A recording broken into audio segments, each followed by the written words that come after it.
Hi guys, welcome back. Now in the last video I solved the railings, but now I thought I'll probably redo it just to make it clear to everyone how it's done. So I'll hold shift and right click on that point and then press shift A and bring in a cylinder.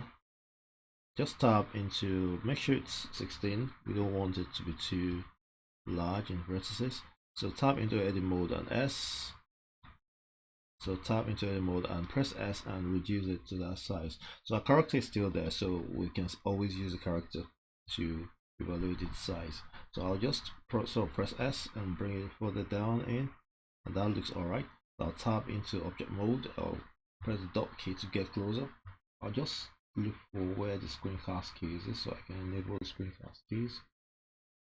Press a GZ and bring it down a bit, and then I'll probably press A, press C to select the entire top, and then GZ, bring it up a bit to the level of the character's knees, GZ again, and then I think that's fine there, and delete the face. So X, delete the face, select all this again, press C to select all, and then shift A, bring in a sphere, make sure the sphere has 16, shift S, cursor selected, come in here at the top there, select 3D cursor, shift A, sphere, it's 16, then press S and it will reduce it up to that point. So basically I've used the 3D cursor up there as a center or transform people up point. So it sort of brings it closer there. I'll just press S to bring it a bit closer. Until it goes inside, I'll just bring it out a bit. And then probably delete the lower vertices. So you have to delete there. What I'll do is I'll select this and then Ctrl plus just to select next one, press H to hide, click on this and Ctrl L, select all, X to delete vertices, and XH brings everything back. What you look at is when I select this and press Ctrl L, it's sort of connected to this other mesh basically. So if I select this or select this and hide, and then select this and Ctrl plus and G, see it's already connected to that. So I'll press Alt H and bring that back.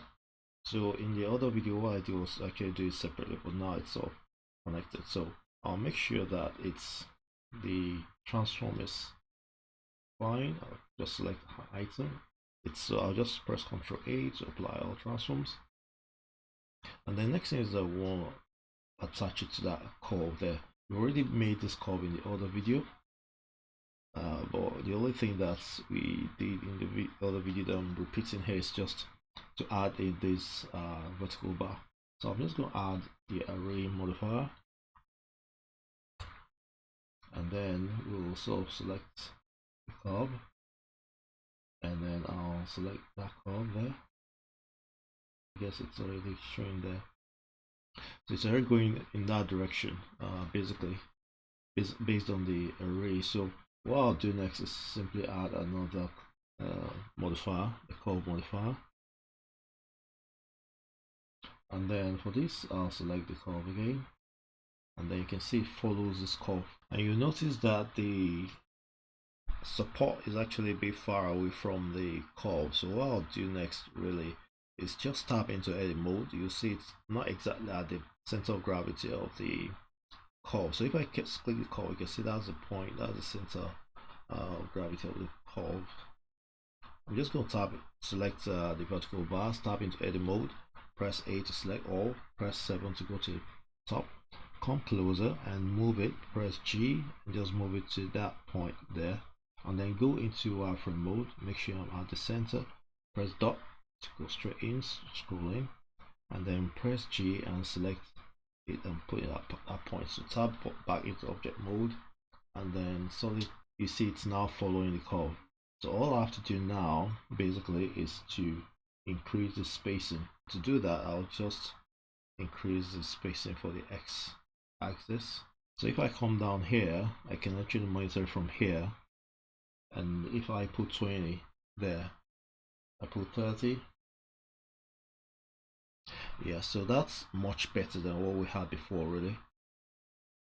And I'll just save that, and before we actually duplicate that, I'll just look at also putting the hand railings. So I'll see if I can bring this a bit backwards here and tap into edit mode. Select that point, shift S, also selected, tap into object mode, shift A, and bring in another cylinder. Make sure it's the 16. Tap into edit mode and S to reduce the size. This time RX90, and then S to reduce the size of it. So I'll select the curve and shift D and bring it up, and then instead of using that curve, I'll just rename this curve to F2 railings, and then just you change the curve from this to that, and just come down here and select hand railings curve, and then you probably won't tap into edit mode and move it closer to that, or just tap into edit mode, GZ, and bring it upwards to that point. When we come to that point, we just want visually centralize it, GZ. Yeah, so it's just about there. I'll just tap into object mode. Next thing I want to do is to add a curve modifier, curve, and then for the curve modifier, I'll just select that curve as well, and it's following the curve now along the line up to the front. So what I'll just do, because it's following, enter 0 for the X, and for the Y enter 1, and then come down here and select Y as the deform axis. So that's how you have it actually going along that line. So I'm just going to select it and press GZ and bring it down. I actually need to select the curve itself, so I'll go into wireframe mode, select outside that and try to select the curve, tap into edit mode, A, select all, GZ, and bring it down, tap into object mode, and then we have it. So tap into edit mode, select all, GZ, and you can bring it down to any level you want. So we just leave it at the top there, and what we'll probably do is, or rather, let's first of all select the curve, because I don't think it's at the right position. So I'll tap into edit mode, press A to select all, GZ, and bring it up a bit, and then come back into solid view, select that, and then add a new array modifier, and actually that sort of puts it around there. So bring it back towards where it is, so it's now at 0. I want it actually going down, not up. So I'm just going to press enter 0.1 for the X, so it's not supposed to go on the Y axis, it's supposed to go on the Z axis. 0.5, it goes up, but I'm just going to hold the shift key and just bring it down, and you can see it's now so in that position, actually going, duplicating down that line. So I'll just add 1 to this, and it becomes 3 basically. So that way we sort of put on shape, and what you'll see is that when you look at it like this, it looks a bit too huge, so we probably need to reduce the size, or rather increase the size of this. Let's tap into edit mode for that and go press the dot key, come there, come to the top 7, and S shift Z to increase the size a bit.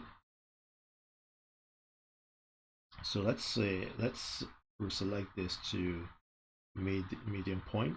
That's why it's affecting it. S shift Z and then bring it up a bit. That it's object mode, and then you have the vertical beams being a bit bigger. Maybe they should need to be higher because of the characters that seem to be a bit taller as well. So what we could do is we could tap into object mode and tap into edit mode, press A to select all, GZ, bring it up, and then tap back into object mode, solid view, and then for this tap into edit mode and go into wireframe mode and tap out, select C, select top, and GZ, bring it up, and that way we've sort of resized this to be a bit higher. So what you can see now is that we've sort of created the railings for the ship basically. So I guess this method was a bit faster than the method I used before.